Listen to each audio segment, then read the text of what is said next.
Bueno, comenzando para hablar un poco sobre esquema corporal y estas definiciones que había: imagen corporal, lateralidad, conciencia corporal.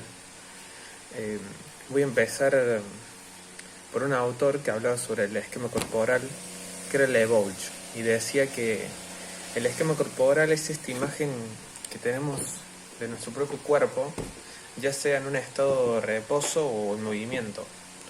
Esto quiere decir que ya sea si estamos haciendo una actividad o estamos, como dice, en un estado de reposo, es esa imagen que nosotros creamos de nosotros mismos y la vamos a formar a partir de unas sensaciones, distintas sensaciones, que son las propioceptivas, las exteroceptivas y me olvido una, interoceptivas. Bueno, para comenzar un poco a definir cada una de ellas, lo interoceptivo habla más bien de lo interno, son estas sensaciones internas que el niño va a ir desarrollando desde que nace, que por ejemplo se le va a dar a la hora que tiene hambre, cuando tiene frío, calor. Lo exteroceptivo es algo ya externo, o sea, es algo del ambiente que nos rodea, que esto lo vamos a ir sintiendo, por ejemplo, ¿cómo puede ser? Cuando a partir del tacto, de la vista, esto es muy importante a la hora del desarrollo del esquema, porque va a ser esa relación que tiene el individuo con el entorno, con lo que lo rodea. Y por eso, como dice el autor, que era muy importante, que es la imagen que tenemos nosotros mismos con lo que nos rodea, con los objetos.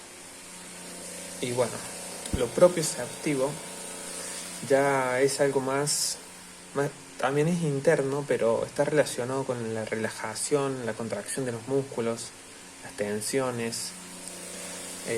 Va a ser esta conciencia corporal que vamos a tener a partir de la relajación, la contracción. Bueno, después siguiendo, para hablar un poco de lateralidad, que este predominio de un lado sobre el otro, es muy importante que esta lateralidad se desarrolle. Ya después voy a explicar un poco por qué. Pero bueno, básicamente eso. Y bueno, algo muy importante para remarcar es que unos autores, que eran Carmena, Cerdán y Vera, nombraron que era muy importante desarrollar el esquema corporal adecuadamente, ya que si no pasaba esto, se podrían producir algunos defectos en relación con sus relaciones en su entorno, a su motricidad y a lo que es lo perceptivo. Lo perceptivo está relacionado con esto de la estructuración espacio-temporal. La motricidad hablaba de que si no se desarrolla bien este esquema, podría producirse torpeza, mala coordinación, hasta una mala postura. Y en la relación con lo demás, bueno, justamente eso, que al haber este esquema mal desarrollado, podría afectar a lo que son las relaciones con los demás. Y para hablar un poco más sobre la lateralidad, decía que era muy importante, ya que esta va a servir mucho para la lectoescritura, para el desarrollo de los niños en el esquema corporal.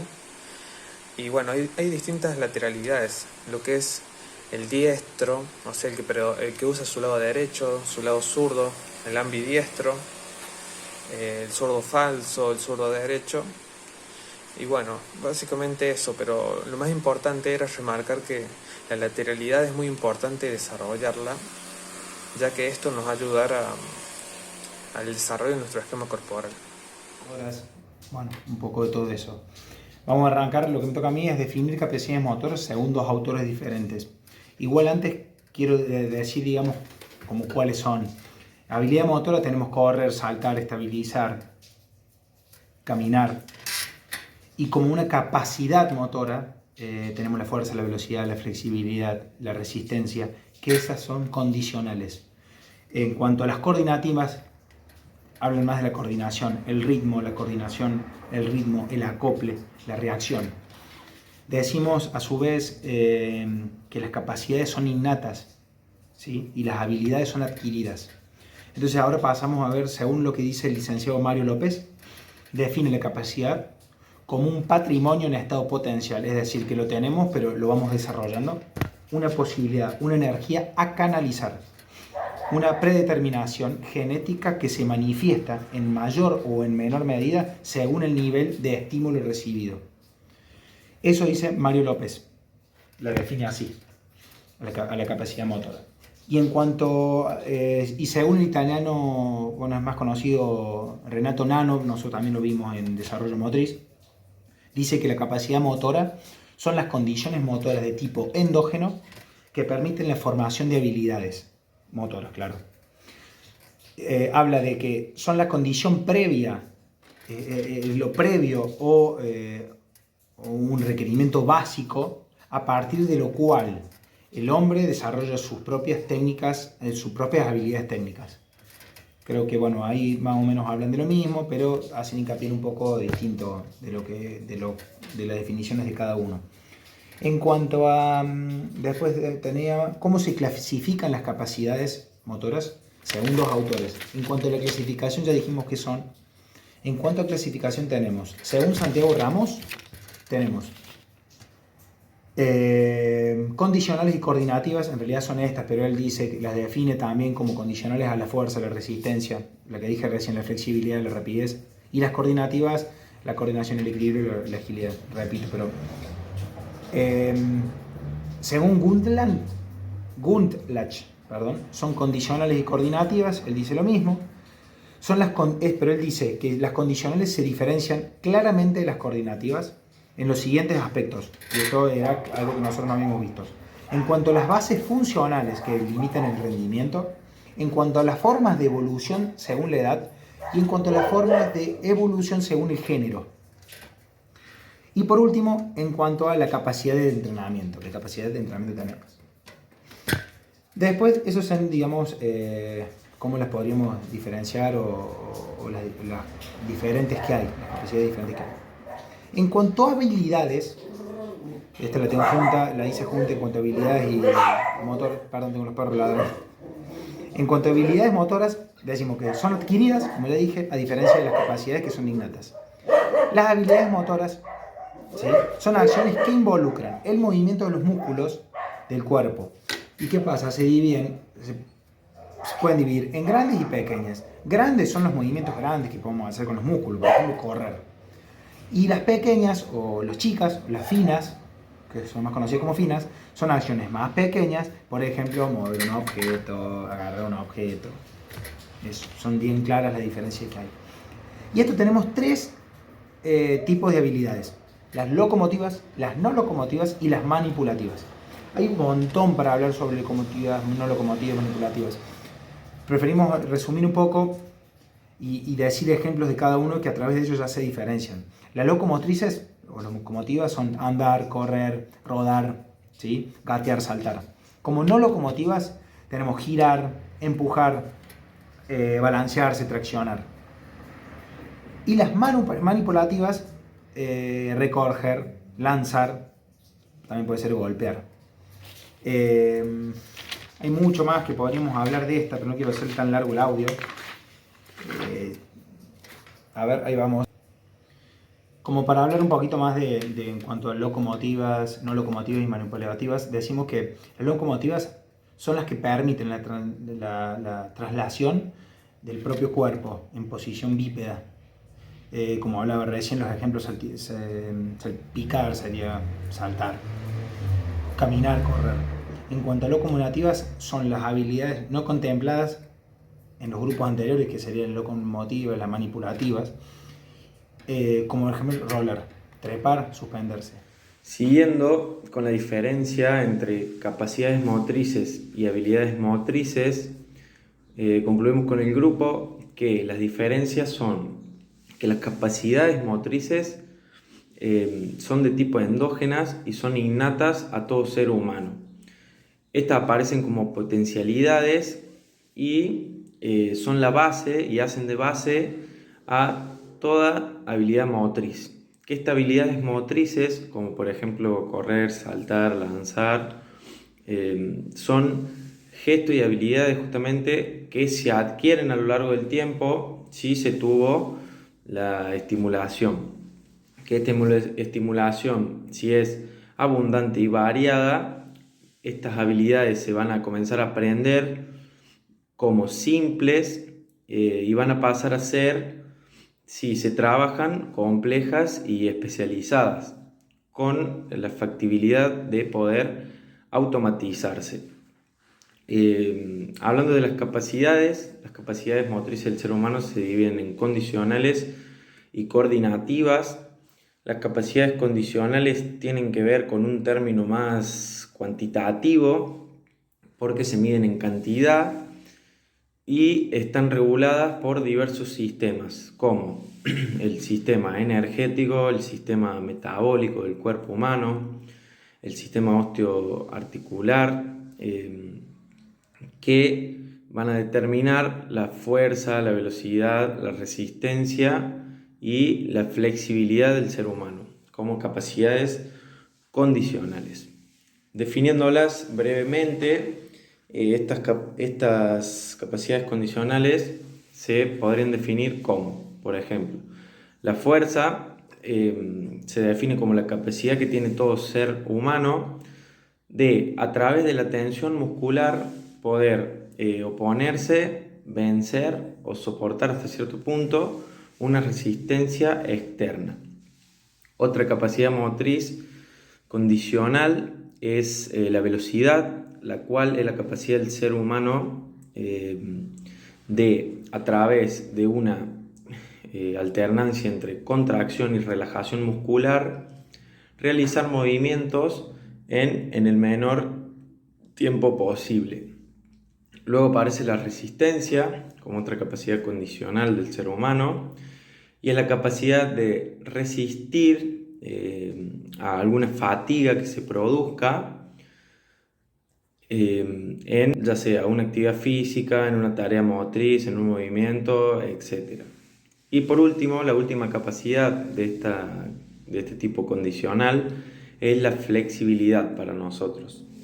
Que la flexibilidad es la capacidad que tiene todo ser humano de este grado de amplitud articular, ya sea por sí mismo, el cuerpo, o por una influencia de algo externo.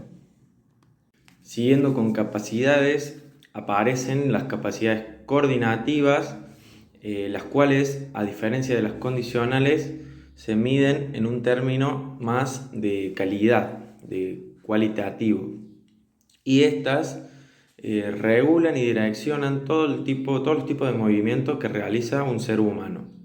Están determinadas por si se regula el movimiento y se controla por el sistema nervioso, que por ahí la principal diferencia entre la condicional y la coordinativa es, como lo dice la palabra, que las condicionales condicionan y como que están de base para lo que realiza el ser humano, y las coordinativas son más esta calidad que tiene el ser humano para controlar o realizar algún movimiento y que sea económico y óptimo.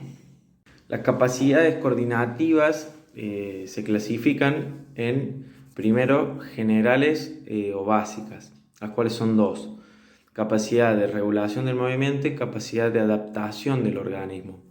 La capacidad de regulación del movimiento tiene que ver con esto, de realizar un movimiento consciente y tratando de controlarlo y regularlo para que se dé de la manera más óptima y económica posible. Y la capacidad de adaptación del organismo tiene que ver con la capacidad coordinativa que tiene el ser humano de adaptarse y adquirir este contexto y tratar de presentar soluciones para que el cuerpo se adapte a factores externos e internos. Ahora bien, siguiendo con las capacidades coordinativas generales o básicas que nombró recién mi compañero, vamos a pasar con las coordinativas especiales, que estas son capacidad de orientación, capacidad de equilibrio, de anticipación, de reacción, de ritmo, de diferenciación y de acoplamiento o de acople. La de orientación es la variación o determinación de la posición corporal en movimientos en el espacio. La de equilibrio es la capacidad del cuerpo para poder recuperar o mantener la posición del cuerpo natural durante la ejecución de posiciones estáticas o en movimiento también. La anticipación, esta se manifiesta en la fase anterior del movimiento principal o la de un movimiento previo a otro que continúa. La capacidad de reacción son las disposiciones rápidas que tiene el cuerpo para adecuarse a señales o a situaciones variables. La capacidad de ritmo es la capacidad de poder repetir una estructura ordenada en movimientos. La capacidad de diferenciación son los controles o determinaciones que tienen los movimientos bajo efectos de la exactitud, economizando el desarrollo local. La capacidad de acoplamiento coordina de forma eficaz diferentes movimientos corporales parciales o movimientos aislados dentro de fases de movimiento ligados a objetivos principales o parciales. Y por último, las capacidades coordinativas complejas. Estas capacidades son de aprendizaje motor, de agilidad. La de aprendizaje motor tiene que ver con la capacidad que tiene el ser humano de dominar en el menor tiempo posible la técnica de nuevas acciones motrices. La agilidad es la capacidad que tiene el individuo para solucionar de forma rápida las tareas motrices que se les plantean. Y hablando de fases sensibles, son las etapas en las cuales el desarrollo del niño, de su organismo, está mucho más receptivo para adquirir nuevas cualidades. Estas pueden ser velocidad, fuerza, resistencia, flexibilidad o técnica. Estas fases sensibles abarcan desde el nacimiento hasta aproximadamente los 14 años y son de forma continua. Dentro de las fases sensibles, la mayoría evoluciona y se puede ir desarrollando cada vez más. Dentro de estas, ahora lo vamos a hablar, la flexibilidad es la única que durante el periodo del tiempo es la que se va perdiendo. La que si no se la estimula de forma correcta, probablemente disminuya su capacidad y su forma de realizarse. En cuanto a capacidades motoras, la fuerza lleva de los 1 a los 9 años. En esta fase solo se busca la estimulación de los grandes grupos musculares. Luego de 9 a 14 años, en esta fase se trabaja el sostén del cuerpo y la fuerza explosiva. La resistencia va de los 2 a los 9 años en un principio y no se trabaja la resistencia local ni la resistencia de velocidad o la de fuerza. La de resistencia de 9 a 14 años se desarrolla de forma aeróbica y anaeróbica. La velocidad de los 2 a los 9 años se divide en dos: de traslación y de reacción.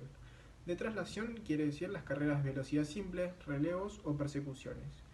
De reacción sería atrapar, esquivar, cambiar de sentido o dirección, o de reacción.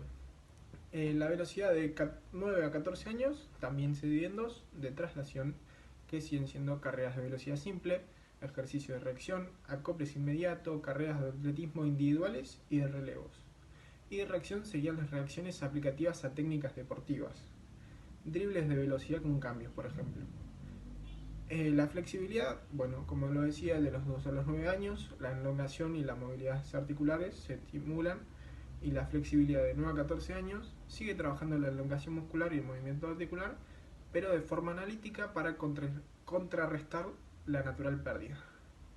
La alineación postural también se trabaja de los 2 a los 9 años, y esto que se trabaja a partir de los arcos plantares y la columna vertebral.